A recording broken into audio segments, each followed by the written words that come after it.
सभी भक्तों को आदेश आदेश। जय गुरु गोरक्षनाथ। नांगे गुरु दरबार में आप सभी भक्तों का स्वागत है। आज मैं फिर से हाजिर हूँ एक नई जानकारी के साथ। क्षेत्रपाल महाराज या खेतरपाल महाराज या ग्राम देवता या नगर खेड़ा बादशाह, इनकी सेवा कैसे की जाती है, इनकी सेवा कब करनी चाहिए और इनकी सेवा से हमें क्या फल मिलता है, इसके बारे में मैं ये वीडियो बना रहा हूँ। तो जो भी नए साधक भक्ति लाइन में नए चल रहे हैं, जिनके मन में सवाल उठता है कि क्षेत्रपाल महाराज कौन है और उनकी सेवा कैसे की जाती है, इसके लिए मैं ये वीडियो बना रहा हूँ। तो आप ये वीडियो पूरा अंत तक देखें। इसमें मैंने आपको पूरा विधि विधान बताया है। जैसे विधि विधान बताया उसी आधार पर आप बाबा की सेवा करके फल मांग सकते हो। तो दोस्तों, जो क्षेत्रपाल महाराज होते हैं तो नगर के मालिक होते हैं। क्षेत्रपाल महाराज कह लीजिए या नगर खेड़ा बादशाह कह लीजिए, एक ही चीज़ होती है, अलग अलग नहीं है। ग्राम देवता कह लीजिए, हर एक गांव का देवता अलग होता है या हर एक क्षेत्र का देवता अलग होता है, जिसे हम क्षेत्रपाल महाराज या नगर खेड़ा बादशाह के नाम से जानते हैं।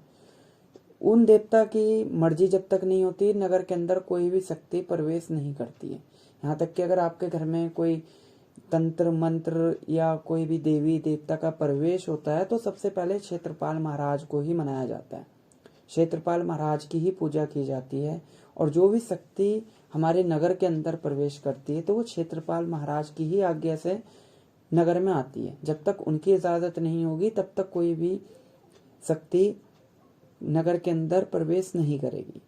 तो इसीलिए सर्व क्षेत्रपाल महाराज की मान्यता है। तो क्षेत्रपाल महाराज की जो है, अगर आपने कृपा प्राप्ति कर ली या आपने उनसे आशीर्वाद ले लिया है तो आप इतने सक्षम हो कि फिर आप कोई भी शक्ति, आप किसी भी शक्ति की अगर साधना सिद्धि करते हो तो वो आपको जल्दी सिद्ध होने के चांसेस रहते हैं, यानी कि आपकी पुकार उन तक जल्दी पहुंचेगी।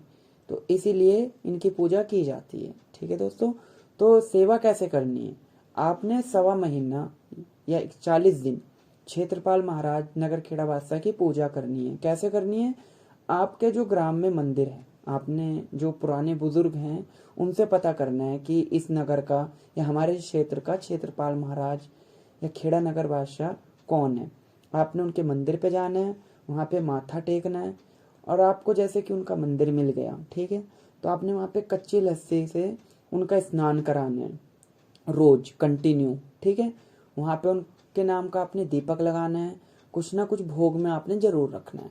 उनसे यही आपने दुआ प्रार्थना करनी है कि बाबा मुझे दर्शन दो, कृपा करो मुझ पे, मैं भी आपका बच्चा हूँ। ठीक है, आपने उनके मंदिर में जाके उनकी सेवा करनी है।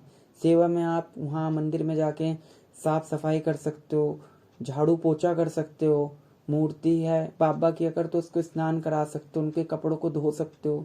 आपने ये करना है, उनको धूप बत्ती लगानी है, अगरबत्ती लगानी है और उनकी आपने पूजा करनी है, उन्हीं से आपने आराधना करनी है। ये आपकी 1.25 महीने की पूजा चलेगी। 1.25 महीना आपने कंटिन्यू जाना है, आपने एक भी दिन मिस नहीं करना है और आपने नियम ध्यान रखना है।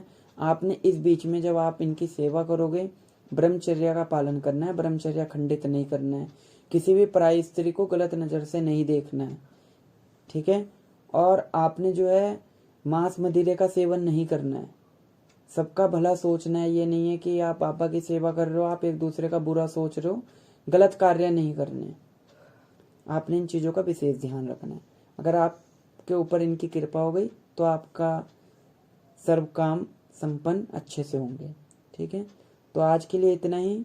ज़्यादा जानकारी के लिए मेरे YouTube चैनल के साथ आप जुड़िए। इंस्टाग्राम पे भी मैंने मेरी आईडी है, डिस्क्रिप्शन में लिंक है, तो आप इंस्टाग्राम पे भी जुड़ सकते हो। और जितने भी नए साधक हैं तो वो मेरे चैनल को ज़रूर सपोर्ट करो, क्योंकि मेरी जो ज़्यादातर वीडियो हैं वो नए साधकों के लिए हैं, जिनके मन में भक्ति से संबंधित सवाल उठते हैं। तो मैं ऐसी जानकारी लाता रहूँगा। आज के लिए इतना ही। आदेश आदेश। जय गुरु गोरक्षनाथ।